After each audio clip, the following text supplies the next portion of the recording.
అలాగే చాలా మంది కాళ్ళు ఊరికే తిమ్మిరి పడుతుంటుంది కూర్చున్నా, లేదంటే వాళ్ళు స్టాండింగ్ పొజిషన్ లో ఉన్నా సమ్ టైమ్స్ వాళ్ళు ఒకే పొజిషన్ లో ఉంటే తిమ్మిరి పడుతూ ఉంటారు.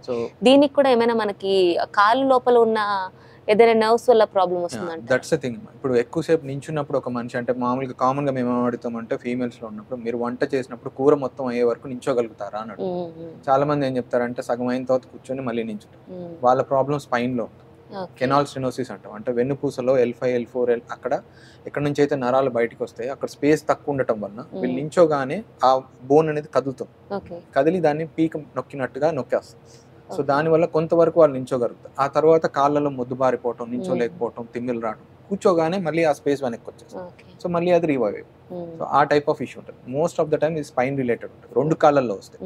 ఒకటే కాల్లో వస్తుంది అని అంటే మాత్రం ఇప్పుడు నేను అన్నట్టు టార్సల్ టన్నల్ కానీ పైన మనకు ఇంకా అదర్ ఏరియాస్ ఉంటాయి, ఎక్కడెక్కడైతే నర్వ్ కంప్రెషన్ ఛాన్సెస్ ఉంటాయో అవి చెక్ చేసుకోవాల్సి ఉంటుంది. ఓకే, అది సర్జరీస్ గురించి మాట్లాడుకున్నాం డాక్టర్. అంటే రీసెంట్ గా మన కిమ్స్ సన్షైన్ హాస్పిటల్లో ఒక అరుదైన శస్త్రచికిత్స చేయడం జరిగింది అనేది మేము విన్నాం.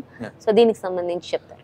అది యాక్చువల్లీ ఏంటంటే ఇప్పుడు మామూలుగా టాలస్ అని బోన్ ఉంటుంది. ఎప్పుడైనా కానీ మన యాంకిల్ ట్విస్ట్ అయినప్పుడు కానీ స్ప్రెయిన్ అయినప్పుడు కానీ మనం ఏంటంటే లిగమెంట్ ఇంజరీ అవుతుంది. అంటే కాలు మెలికిపడ్డప్పుడు ఆ లిగమెంట్ తెగటం, అట్ ద సేమ్ టైం ఇంకొక పాయింట్, ఏదైనా ఇంజరీ మనకు ఒక పాయింట్ స్ట్రెస్ పాయింట్ ఉండి దాని మీద ఇలా తిరుగుతుంది. మనం చిన్నప్పుడు ప్రొట్రాక్టర్ డివైడర్ దాన్ని పెన్సిల్ పెట్టి తిప్పుతాం కదా, అట్లానే షార్ప్ పాయింట్ ఉన్న దగ్గరనేమో కార్టిలేజ్ డ్యామేజ్ ఉంటుంది. పెన్సిల్ తిరిగిన దగ్గర మట్టుకు మనకు కండరాలు దిగు. సో ఈ షార్ప్ పాయింట్ లో అయిన డ్యామేజ్ నే కార్టిలేజ్ ఇష్యూ. అవి ఏంటంటే టాలస్ అనే బోన్ ఇట్లా ఉంటుంది, ఎగ్జాక్ట్లీ ఇలా వచ్చి తిరుగుతుంది. సో ఈ ఏరియాలో ఎక్కడ మనకు ప్రాబ్లం ఉన్నా we can get a cartilage from నీ దగ్గర నుంచి కార్టిలేజ్ బోన్ తీసుకొని దాంట్లో పెట్టచ్చు. బట్ ఈ కర్వేచర్ అనేది టాలస్కి స్పెషల్. సో ఈ కర్వేచర్లో కార్టిలేజ్ లాస్ అయినప్పుడు మనం వేరే ఎక్కడి నుంచి బోన్ తీసుకొచ్చి కూడా దాని మీద పెట్టలేము.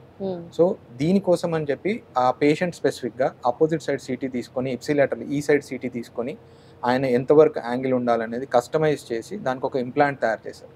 ఆ ఇంప్లాంట్ని ఆ పేషెంట్కి ఇంప్లాంట్ చేయడం జరుగుతుంది. ఎందుకంటే ఈ ఏరియాలో ప్రాబ్లం అయినప్పుడు ఏంటంటే ఇది ఎగ్జాక్ట్లీ యాంగిల్, ఇక్కడ బోన్ లేదనుకోండి ఇది ఇట్లా టిల్ట్ అవుతుంది. టిల్ట్ అవ్వగానే కింది జాయింట్లో ఎఫెక్ట్ అవటం, నీ జాయింట్లో ఎఫెక్ట్ అవటం జరుగుతుంది. ఈ టిల్ట్ని ఆపాలి అని అంటే ఈ స్పేస్ ఫిల్ అవ్వాలి.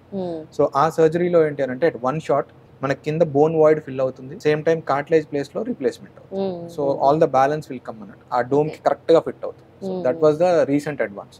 అది మనకి ఇండియాలో అవైలబుల్ లేదు యాక్చువల్లీ.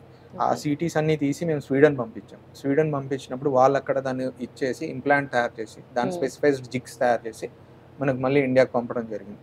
సో అదే సర్జరీని మనం ఇక్కడ రెసిప్రోకేట్ చేసాం.